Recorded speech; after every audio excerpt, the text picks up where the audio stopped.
How long are you willing to wait for something you truly, desperately want? A month, a year, maybe 5 years. We live in a world of instant gratification, where overnight delivery can feel too slow and a lagging video stream sends us into a spiral of frustration. We want what we want, and we want it now. Waiting feels like a punishment, a sign that maybe we've been forgotten. Now, imagine being promised the deepest desire of your heart, and then waiting a quarter of a century for it to come true. This isn't a hypothetical. It's the true story of a man whose faith was pushed to the absolute limit. A man who learned that God's timeline operates on an entirely different plane from our own. This is the story of Abraham's ultimate test of faith, and it reveals what can happen when you hold on, even when all hope seems lost. Our story starts not with a king or a conqueror, but with a 75-year-old man named Abraham. He was living in the bustling, pagan city of Ur, a man of considerable wealth with flocks, herds, and servants. But for all his success, he and his wife, Sarai, lived with a deep, persistent ache, a void that no amount of silver or gold could ever fill. They were childless. In their culture, this was more than just a personal sorrow, it was a mark of shame, a sign you'd been forgotten by the gods, a dead end to your family's entire legacy. At 75 and 65 years old, they had long since given up any hope of hearing the laughter of their own child. Their story, it seemed, was already written. It wasn't a quiet whisper or a gentle suggestion. It was a command that shattered the very foundations of Abram's world. In Genesis chapter 12, God says to him, "Leave your country, your people and your father's household, and go to the land I will show you." Think about that. Leave everything you've ever known. The security of your home, the comfort of your family, the very identity you've had for 75 years. And go where? To a land I will show you. No map. No 5-year plan. No guarantee of safety. It was a call into the complete and total unknown. But the command came with a promise so immense, so staggering, it must have sounded like madness. God continued, "I will make you into a great nation. And I will bless you. I will make your name great, and you will be a blessing, and all peoples on earth will be blessed through you." Let's just let that sink in. To a childless old man, God promises a great nation. He promises that Abram's family would be as numerous as the stars in the sky. To a man whose name would otherwise be forgotten, God promises to make it great. And most profoundly, that through him and his yet-to-be-born family, the entire world would find a blessing. It was a promise that defied logic, biology, and all human experience. What would you do? What would any of us do? The comfort of what you know versus the terror and glory of what you don't. The rational path versus the path of faith. The Bible tells us Abram's response was simple, but it changed the world. He went. Genesis 12:4 simply says, "So Abram went, as the Lord had told him." He packed up his life, gathered Sarai, his nephew Lot, and everything they owned, and set out. This was the first test. It was an act of faith that required stepping out without seeing the whole staircase. As he journeyed, God appeared again in the land of Canaan and said, "To your descendants I will give this land." In response, Abram did something that would define his entire life. He built an altar. He marked the spot as a place of encounter, a memorial to the promise. Still, the promise felt so distant. He was in the land, but he didn't own a foot of it. He had a promise of descendants, but Sarai's womb remained empty. The journey had just begun, and the silence that followed would prove to be more challenging than the journey itself. The impossible promise had been made. Now, the agony of the wait would begin. Years began to crawl by. 1 year turned into 5, then 10. Abram and Sarai lived in the promised land, but as nomads, outsiders in a country that wasn't theirs. They faced a famine so severe it drove them to Egypt. And it was there, in a moment of sheer panic, that Abram's faith wavered. Afraid that the Egyptians would kill him to take his beautiful wife, he told Sarai to lie and say she was his sister. This is the man of faith, acting out of human fear, a stark reminder that the heroes of the Bible weren't perfect. They were flawed, just like us, struggling to trust God when they were afraid. Even after they returned from Egypt, wealthier than before, the core promise remained unfulfilled. The silence from heaven about a son was deafening. The emptiness in their tent was a constant, mocking echo of God's grand promise. Genesis 15 describes a raw, honest moment where Abraham just cries out to God, "Sovereign Lord, what can you give me since I remain childless? You have given me no children, so a servant in my household will be my heir." Can you feel the desperation in his voice? This is the cry of a heart that has been waiting and hoping and is now starting to doubt. It asks the question we all ask when God's promises seem to be taking too long. God, how is this going to happen? Because I just don't see a way. God's response wasn't a rebuke, it was a reassurance. He took Abraham outside under the vast, clear desert sky. "Look up at the heavens and count the stars if you can, so shall your offspring be." And in that moment, under a blanket of infinite stars, something profound happened. Genesis 15:6 tells us, Abraham believed the Lord, and he credited it to him as righteousness. He chose to believe, even when his body and his circumstances screamed that it was impossible. But believing and being patient are two different things. Another decade had passed. Sarai, now 75, watched her body grow older, the hope of a child fading with each passing year. The weight of it all, the barrenness, the cultural shame, the unfulfilled promise, it just became too much. So, she came up with a plan. A human solution. In Genesis 16, Sarai tells Abraham, "The Lord has kept me from having children. Go, sleep with my slave, perhaps I can build a family through her." The slave was an Egyptian woman named Hagar. According to their customs, this was a legitimate, though heartbreaking, way to provide an heir. It was a plan born of total desperation and despair.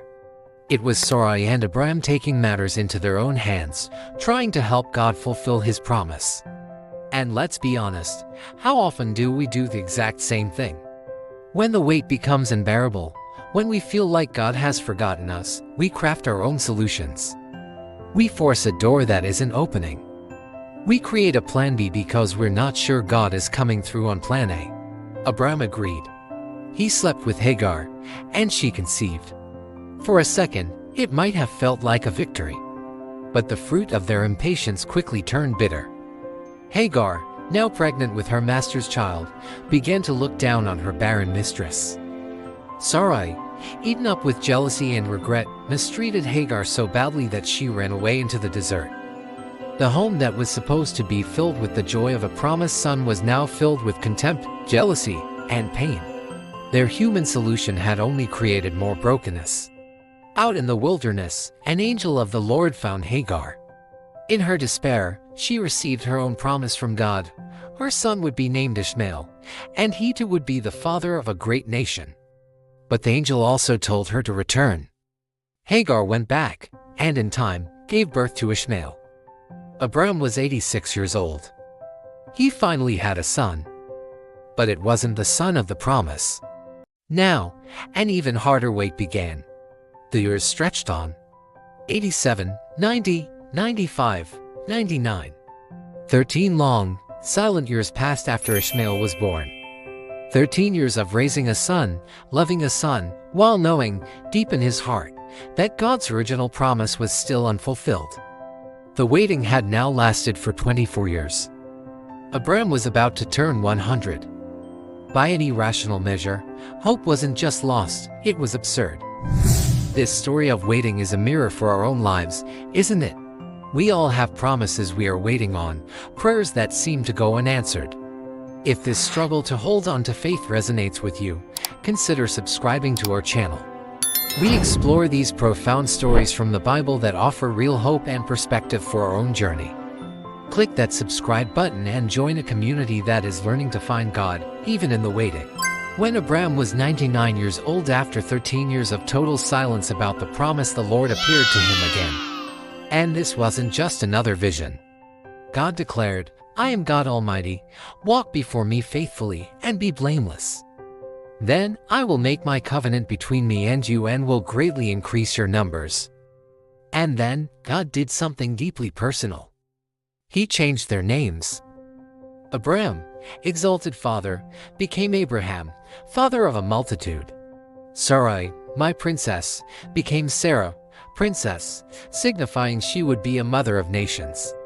Their new names were a prophecy, spoken over them before any of it was real. God was calling them who they would ***, not who they were. Then God confirmed the promise, but this time with a shocking, specific detail. He said, I will bless her and will surely give you a son by her. Sarah your wife will bear you a son, and you will call him Isaac. Abraham's reaction wasn't quiet faith. He fell on his face, but then he laughed to himself, thinking, will a son be born to a man 100 years old? Will Sarah bear a child at 90? It wasn't a laugh of mockery, it was a laugh of pure disbelief. He even tried to offer God a plan B, if only Ishmael might live under your blessing. It's like he was saying, God, I already have a son. Isn't he good enough? But God was insistent. The promise wasn't for Ishmael. It was for Isaac, the son who would be born to Sarah. And God gave a timeline. I will surely return to you about this time next year, and Sarah your wife will have a son. This promise was repeated shortly after in one of the most mysterious encounters in the entire Old Testament. On a hot day, Abraham looked up and saw 3 strangers. Showing incredible hospitality, he ran to them, bowed, and insisted on preparing a huge meal. He served them himself. During the meal, one of the visitors asked, where is your wife Sarah? After Abraham told him she was in the tent, the visitor made the same stunning declaration, I will surely return to you about this time next year, and Sarah your wife will have a son. Inside the tent, Sarah was listening. And just like her husband, she laughed. It was the tired, cynical laugh of a woman who had carried the burden of barrenness her entire life. She thought, after I am worn out and my Lord is old, will I now have this pleasure? The Lord, knowing her heart, gently challenged Abraham. Why did Sarah laugh? Is anything too hard for the Lord? Terrified, Sarah denied it. I did not laugh. But the Lord replied simply, yes, you did laugh. It was a moment of gentle exposure, not to shame her, but to confront her disbelief with the reality of God's limitless power. The visitors left, but the promise hung in the air. It was no longer a vague hope. It had a deadline, 1 year. The seasons turned. Abraham turned 100, and Sarah turned 90. And then, just as God had said, at the exact time he had promised, the breakthrough came. Genesis 21 opens with these powerful words, Now the Lord was gracious to Sarah as he had said, and the Lord did for Sarah what he had promised. Sarah became pregnant and bore a son to Abraham in his old age. The impossible happened. After 25 years of waiting, it was over. Abraham named the boy Isaac, which means he laughs. The name was a permanent reminder of their own death. Every time they called their son, they would remember laughing at the thought, and God's powerful, gentle question, is anything too hard for the Lord? Sarah, overflowing with joy, declared, God has brought me laughter, and everyone who hears about this will laugh with me. The laughter of doubt had been transformed into the laughter of pure joy. The empty tent was finally filled with the cry of the promised child. The birth of Isaac was the climax, but it wasn't the end of the lesson. In fact, it is only when Isaac arrives that we can begin to understand why the wait was so long and so necessary. If God could give a child to a 100-year-old and a 90-year-old, he could have easily done it when they were 75 and 65. So why the 25-year delay? Why the decades of silence and doubt? The answer is found in what the wait produced. The 25-year journey wasn't a divine oversight. It was a divine process. It was a crucible designed to forge a man named Abraham into the patriarch named Abraham, the father of faith. Think about the Abraham who left her. He was obedient, but he was also the man who, when things got tough, resorted to fear and lies in Egypt. Think about the Abraham who, after a decade of waiting, got impatient and tried to fulfill God's promise his own way with Hagar. That man's faith, while real, was still mixed with self-reliance and fear. The wait stripped all of that away. The years of watching his own body and Sarah's body grow old systematically dismantled any hope he had in his own ability. The delay forced him into a place of absolute dependence. It taught him that if this miracle were to happen, it would be by God's hand, and God's hand alone. The wait wasn't a denial, it was a preparation. It was designed to produce a faith so unshakable that it could face an even greater test to come, the command to offer up the very son he had waited for. This brings us back to the title. He waited 25 years for God to do this. So what did God do? Yes, he gave Abraham a son. But he did something far deeper. He transformed a man. He took a flawed, impatient, fearful person and, through the long, painful process of waiting, cultivated a faith that would become the bedrock for a nation and a blessing to the world. The lesson for us is profound. In our own seasons of waiting for a spouse, for a child, for a breakthrough, for healing, for an answer to a prayer that has been on our lips for years, it is easy to feel forgotten. It's tempting to take matters into our own hands, to create our own Ishmaels. But Abraham's story is an eternal reminder that the waiting period is never wasted time. It is training ground. It is where our faith is purified and where we learn to let go of our own strength and rely completely on God. Abraham's 25-year wait ended with the joyous laughter of holding his son. But the true miracle was the transformation of his own heart. He learned that faith isn't the absence of questions, but the choice to trust God in the face of them. He learned that God's delays are not his denials, and that his timing, though often mysterious, is always perfect. The same God who asked Abraham, "Is anything too hard for the Lord?" asks us the same question today, right in the middle of our own impossible situations. Abraham's story challenges us to keep our eyes on the promise maker, not on the clock.